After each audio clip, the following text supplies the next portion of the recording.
ತಮಗೆಲ್ಲ ಗೊತ್ತಿದ್ದ ಹಾಗೆ ರಾಜಭವನ ರಾಜಕೀಯ ಭವನ ಆಗಬಾರ್ದು. ರಾಜಭವನ ಪಕ್ಷಾತೀತವಾಗಿ ರಾಷ್ಟ್ರದ ಹಿತದೃಷ್ಟಿ, ರಾಜ್ಯದ ಹಿತದೃಷ್ಟಿ ಮತ್ತು ಜನಗಳ ಹಿತದೃಷ್ಟಿಯಿಂದ ಎಲ್ಲವನ್ನು ಕೂಡ ಸರಿಸಮಾನವಾಗಿ ನ್ಯಾಯಯುತವಾಗಿ ನೋಡಬೇಕು. ಸನ್ಮಾನ್ಯ ರಾಜ್ಯಪಾಲರು ಈಗ ಯಾವ ರೀತಿ ಅವರು ಸ್ಪಂದಿಸಿ ಮಾಡ್ತಾ ಇರೋದು ನೋಡಿದ್ರೆ, ಒಂದು ಪಕ್ಷದ ಏಜೆಂಟಾಗಿ ಕೆಲಸ ಮಾಡ್ತಾ ಇರೋದು ಎಲ್ರಿಗೂ ಗೊತ್ತಿರ್ತಕ್ಕಂಥ ವಿಷಯ. ನಿಷ್ಪಕ್ಷಪಾತವಾಗಿ ಅವರು ಮಾಡಿದರೆ ಇದರ ಮೊದಲು ಅದನ್ನು ಆ ಒಂದು ದೂರು ಸತ್ಯ ಅಥವಾ ಅಸತ್ಯ ಇದೆಯೇ, ಇದರಲ್ಲಿ ಏನಾದರೂ ಸತ್ಯಾಂಶ ಇದೆಯೇ ಅಂಥೇಳಿ ಒಂದು ಪ್ರಿಲಿಮಿನರಿ ಎಂಕ್ವೈರಿನ ಸರ್ಕಾರದ ಮಟ್ಟದಲ್ಲಿ ಅಂದರೆ ಪೊಲೀಸ್ ಇಲಾಖೆ ಕೊಟ್ಟು ಅದರಿಂದ ಒಂದು ಮಾಹಿತಿ ತೊಗೋಬೇಕಾಯಿತು. ನಾರ್ಮಲಿ ಈಗ ನಾವು ಅಧಿಕಾರಿಗಳಾಗಿದ್ದವರು ಯಾವುದೇ ಒಂದು ದೂರು ಯಾರೋ ಕೊಟ್ಟರೆ ನಾವು ಅಧಿಕಾರಿ ಮೇಲೆ ಕೊಟ್ಟಿರ್ತಕ್ಕಂಥ ದೂರು ಆರೋಪ ಸುಳ್ಳ ನಿಜನ ಮೇಲ್ನೋಟಕ್ಕೆ ಒಂದು ಎಂಕ್ವೈರಿ ಮಾಡಲಿಕ್ಕೆ ಒಬ್ಬ ಎಂಕ್ವೈರಿ ಆಫೀಸರ್ ಮಾಡ್ತೀವಿ. ಆ ಎಂಕ್ವೈರಿ ಆಫೀಸರ್ ಹೋಗಿ ಅದು ವಿಚಾರಿಸಿ ಮೇಲ್ನೋಟಕ್ಕೆ ಇಲ್ಲಿ ಸತ್ಯಾಂಶ ಇದೆ ಇಲ್ಲ, ಇದರಲ್ಲಿ ಸಾಕ್ಷಿಗಳಿದೆ ಇಲ್ಲ ಅಂತ ಒಂದು ವರದಿ ಕೊಡ್ತಾನೆ. ಆ ವರದಿ ಕೊಟ್ಟ ಮೇಲೆ ನಾವು ಆರೋಪ ಬಂದಿರತಕ್ಕಂಥ ಅಧಿಕಾರಿ ಮೇಲೆ ನೋಡಿ ಇಂಥ ದೂರು ಬಂದಿತ್ತು, ಇಂಥದ್ರಲ್ಲಿ ಪ್ರಿಲಿಮಿನರಿ ಎಂಕ್ವೈರಿಲಿ ಇಂಥ ಬಂದಿದೆ ನಿಮ್ಮ ಮೇಲೆ, ಇದಕ್ಕೆ ಇಂಥಷ್ಟು ಸಾಕ್ಷಿಗಳಿದೆ, ನಿನ್ನ ಇದು ಅಭಿಪ್ರಾಯವನ್ನು ನೀನು ಇದಕ್ಕೇನು ಸೂಚಿಸಿದೆ ಅಂತ ನಾವು ಅವ್ರಿಗೆ ಎಕ್ಸ್ಪ್ಲನೇಷನ್ ಕೇಳ್ತೀವಿ. ಇದು ಎಂಕ್ವೈರಿ ಮಾಡ್ಕೊಂಡು ಬಂದಂಥ ಇದು. ಇಲ್ಲಿ ಏನಾಗಿದೆ, ಯಾರೋ ಒಬ್ಬ ಆರೋಪ ಕೊಡ್ತಾನೆ, ಆರೋಪ ಕೊಟ್ಟ ತಕ್ಷಣ ಅದನ್ನು ಅದೇನೋ ಒಬ್ಬ ರಾಜ್ಯದ ಮುಖ್ಯಮಂತ್ರಿ ಮೇಲೆ ಇದು ಮೇಲ್ನೋಟಕ್ಕೆ ಅದನ್ನು ಮೊದಲು ಒಂದು ಸಲ ಎಂಕ್ವೈರಿ ಮಾಡಿಸ್ಬೇಕಾಯಿತು. ಎಂಕ್ವೈರಿ ಮಾಡಿ ಸತ್ಯಾಸತ್ಯಗಳು ಆಮೇಲೆ ಇದನ್ನು ಇದು ಮಾಡ್ಬೋದಾಗಿತ್ತು. ಇವರು ನೇರವಾಗಿ ಅವ್ರ ಮೇಲೆ ಎಂಕ್ವೈರಿ ಮಾಡಲಿಕ್ಕೆ ಆದೇಶ ಮಾಡಿಬಿಟ್ರೆ ಏನಾಗ್ತದೆ. ಸೊ ಇದು ಪ್ರಜಾಪ್ರಭುತ್ವದಲ್ಲಿ ಒಂಥರ ಕಷ್ಟ ಕಾಣ್ತದೆ. ಆಮೇಲೆ ನಾಳೆ ದಿವಸ ಇನ್ನೊಂದು ತಿಳ್ಕೊಳ್ಳಿ, ಯಾವ ಮುಖ್ಯಮಂತ್ರಿ ಮೇಲೆ ಈ ದಾರಿ ಹೋಗೋ ಯಾರು ಬೇಕಾದ್ರೂ ಒಂದು ದೂರು ಕೊಡ್ಬೋದು. ಇದಾದ್ರೂ ಬರೀ ಒಂದು ಆಸ್ತಿ ಬಗ್ಗೆ ಒಂದು ದಿವಸ ನಾಳೆ ದಿವಸ ಒಂದು ಹೆಣ್ಮಗಳು ಕೊಟ್ಬಿಡ್ಬೋದು ಬೇಕಾದ್ರೆ ಒಂದು ಮಾನನಷ್ಟ ಮೇಲೆ. ಒಂದು ಇದಕ್ಕಿಂತ ಘೋರವಾದದ್ದು ಅದು. ಎಂಕ್ವೈರಿನೇ ಬೇಕಾಗಿಲ್ಲ, ಇಮಿಡಿಯೇಟಾಗಿ ಪದಚ್ಯುತಿ ಮಾಡಬೇಕಾಗ್ತದೆ. ಈಗ ಇಂಥದ್ದಾಗ್ತದೆ. ಆದ್ದರಿಂದ ಇದು ರಾಜಕೀಯ ಪ್ರೇರಿತ ಒಂದು ನಿರ್ಧಾರ ರಾಜಭವನದಲ್ಲಿ ತೊಗೊಂಡಿರೋದು. ಆಮೇಲೆ ಅದಕ್ಕೆ ಈಗಾಗಲೇ ಸಾಕಷ್ಟು ಬಿಡಿ ನ್ಯಾಯಾಲಯ ತೀರ್ಪು ಕೊಟ್ಟಿದೆ, ನಾವು ಅದ್ರ ಬಗ್ಗೆ ಜಾಸ್ತಿ ಮಾತಾಡೋಕ್ಕಾಗಲ್ಲ.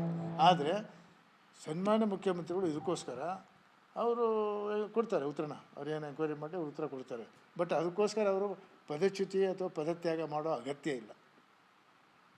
ಅವ್ರ ಮೇಲೆ ಲೋಪದೋಷಗಳಿದೆ ಅಂತ ನೇರವಾಗಿ ಯಾವುದೇ ಚಾರ್ಜಸ್ ಇಲ್ಲ. ಈಗ ಅದನ್ನು ವರದಿ ಕೊಡಬೇಕಾಗಿದೆ, ವರದಿ ವಿಚಾರಣೆ ಮಾಡಿ ಕೊಡಲಿ. ವರದಿ ಬಂದ ನಂತರ ಅವ್ರ ಮೇಲೆ ಆರೋಪ ಇದೆ ಅನ್ನೋದು ಗೊತ್ತಾಗುತ್ತೆ, ಸಾಬೀತಾಗುತ್ತೆ. ಇವರು ರಾಜಕಾರಣಿಗಳಾದ ತಕ್ಷಣಕ್ಕೆ ಬಾಯಿ ಬಂದಾಗ ಮಾತಾಡಬೇಕು ಅಂತಲ್ಲ. ಇವರೇ ಇದ್ರೇನು ಮಾಡ್ತಿದ್ರು, ಇವರೇ ಆ ಸ್ಥಾನದಲ್ಲಿ ಇದ್ರೇನು ಮಾಡ್ತಿದ್ರು. ಒಂದು ಎರಡನೇದಾಗಿ ರಾಜಭವನವನ್ನು ರಾಜ್ಯಪಾಲರು ರಾಜಕೀಯ ಉಪಯೋಗಿಸ್ಕೊಳ್ತಾರೆ ಅಂತ ಎಲ್ಲರೂ ಹೇಳ್ತಾ ಇದ್ದೀವಲ್ಲ, ಇದ್ರ ಬಗ್ಗೆ ಯಾಕೆ ಮಾತಾಡೋದಿಲ್ಲ ಅವರು? BJP ಯಾಕೆ ಮಾತಾಡ್ತಾ ಇಲ್ಲ? ನಮ್ಮ ಕೈವಾಡ ಇಲ್ಲ ಯಾಕೆ ಹೇಳ್ತಾ ಇಲ್ಲ? ಅವ್ರ ಕೈವಾಡ ಇದೆ, ಅವ್ರು ಮಾಡ್ತಾ ಇದ್ದಾರೆ. ಒಟ್ಟಾರೆ ಏನಪ್ಪ ಅಂತ ಅಂದರೆ, ದಕ್ಷವಾಗಿ ಪ್ರಾಮಾಣಿಕವಾಗಿ ಈ ದೇಶದಲ್ಲಿ ಕರ್ನಾಟಕ ರಾಜ್ಯವನ್ನು ಯಾರು 2013ರಿಂದ 2018ವರೆಗೆ ಒಳ್ಳೆಯ ರಾಜ್ಯ, ಒಳ್ಳೆ ಆಡಳಿತ ಕೊಟ್ಟಿದ್ದರು, ಇವರು ಕೂಡ ಒಳ್ಳೆಯ ಆಡಳಿತ ಕೊಡ್ತಾ ಇದ್ದಾರೆ ಅಂಥೇಳಿ ಅವ್ರಿಗೊಂದು ಕೆಟ್ಟ ಒಂದು ಕಪ್ಪು ಚುಕ್ಕೆ ಹಾಕಿ ಅವ್ರನ್ನ ಧೃತಿಗೆಟ್ಟು ಅವ್ರ ಮನಸ್ಸಿಗೆ ಕೆಡಿಸ್ಬೇಕು ಅಂತ ಮಾಡ್ತಿದ್ದಾರೆ ಹೊರತು ಅವರಲ್ಲಿ ಯಾವುದೇ ಆರೋಪ ಮಾಡಿಲ್ಲ. ಆಧಾರರಹಿತ ಆರೋಪ ಅದು. ಮತ್ತು ಅವ್ರು ನೇರವಾಗಿಲ್ಲ, ನಮಗೆಲ್ಲ ಗೊತ್ತಿದ್ದ ಹಾಗೆ ಅದು ಅವ್ರ ಕುಟುಂಬದ ವಿಷಯ. ಕುಟುಂಬದ ವಿಷಯ, ಅವರ ಶ್ರೀಮತಿಯವರ ವಿಷಯ, ಅವರ ಶ್ರೀಮತಿಯವರ ಸಹೋದರ ವಿಷಯ. ಇವರು ಅನಾವಶ್ಯಕವಾಗಿ ಎಲ್ಲೂ ಇವರು ಇಂಟರ್ಫಿಯರ್ ಆಗಿಲ್ಲ. ಇವರು ಸರ್ಕಾರ ಇದ್ದಾಗ ಅದು ಮಾಡಿಲ್ಲ, BJP ಸರ್ಕಾರ ಇದ್ದಾಗಲೇ ಮಾಡಿರೋದು, BJP ಸರ್ಕಾರದ ಮೂಢ ಅಧ್ಯಕ್ಷ ಇದ್ದಾಗಲೇ ಮಾಡಿರೋದು. ಇವೆಲ್ಲೂ ಗೊತ್ತಿರೋ ಓಪನ್ ಸೀಕ್ರೆಟ್, ಇದರಲ್ಲಿ ಯಾವುದು ಸೀಕ್ರೆಟ್ ಇಲ್ಲ. ಹಾಗಾಗಿ ಏನೋ ನ್ಯಾಯಾಲಯ ಆ ಥರ ಕೊಟ್ಟಿದೆ, ನ್ಯಾಯಾಲಯದಲ್ಲಿ ಒಂದು ಎಂಕ್ವೈರಿ ಆಗಿ ಅದರಲ್ಲಿ ಅದು ಎಂಕ್ವೈರಿ ಆದಮೇಲೆ ಸನ್ಮಾನ್ಯ ಮುಖ್ಯಮಂತ್ರಿಗಳು ಆರೋಪ ಇದೆ, ಅವ್ರು ತಪ್ಪಿತಸ್ಥರಿದ್ದರೆ ಆವಾಗ ಅದ್ರ ಕತೆ.